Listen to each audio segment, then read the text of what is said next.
Minute. Minute. Papillon.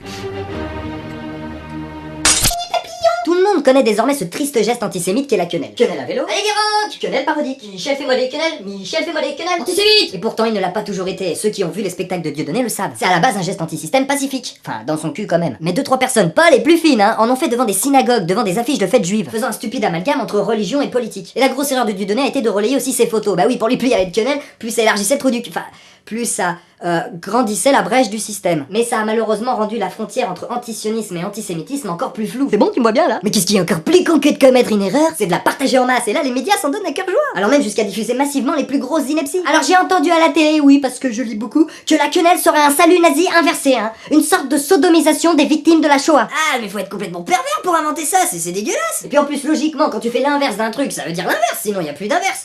Pas compris. Bah si tu dis que blanc c'est noir, c'est que l'inverse de noir c'est noir, y a plus de blanc, et si noir c'est noir, il n'y a plus d'espoir.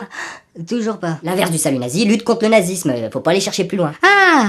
Et ça reste logique, nazisme, fascisme, fascisme, censure, censure, Dieudonné, Dieudonné, quenelle. Vous êtes où? Et c'est là qu'on voit que ceux qui dirigent le système, ils sont quand même malins, parce que rendre ce geste antisémite, c'était le meilleur moyen de le combattre. Après, quant à l'idée, le reste, c'est facile, un petit peu de bourrage de crâne, des manipulations médiatiques, tout est déformable ou sujet à mauvaise interprétation. Quand tu dis bonjour à un pote, t'as pas intérêt à lever la main trop. Et là, j'arrête pas de me questionner dans ma boîte à cerveau, en quoi une quenelle devant François Hollande est antisémite? Il est pas juif, false non plus, et si jamais j'en glisse une à BHL, c'est pas parce qu'il est juif, c'est juste parce qu'il est con, malhonnête, manipulateur et menteur. T'as oublié mégalo. Bon, je vous concède, c'est irrespectueux. Enfin bref, désormais, ça porte à confusion de faire une quenelle, donc j'en fais plus. Mais t'en as fait plein. Mais c'était juste pour expliquer, en plus, je savais même pas ce que ça voulait dire à l'époque. Et c'était il y a 1 minute.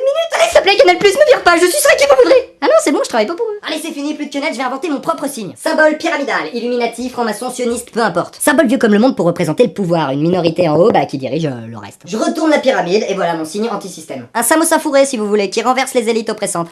Et comme quand on n'est pas content, faut toujours être un peu grossier, on leur met la bite sur la tête pour stopper leur croissance. Vous pouvez désormais glisser des samosas fourrés pour dénoncer les travers des puissants. Ah mais surtout pas devant une instance religieuse, ça servira à rien. La religion c'est personnel, chacun fait ce qu'il veut tant qu'il la garde pour lui. Mais dépêchez-vous vite avant que les médias lui donnent une autre signification. Par exemple, la chatte mormon parasée. Ouais, remarque, le lobby mormon, c'est plus ce que c'était. Ah ouais, genre la chatte parasée des victimes de la chaude pisse, les victimes de la chaude pisse. Oh, comment je l'ai échappé belle. Je viens de me sauver la vie, Merci, on s'embrasse.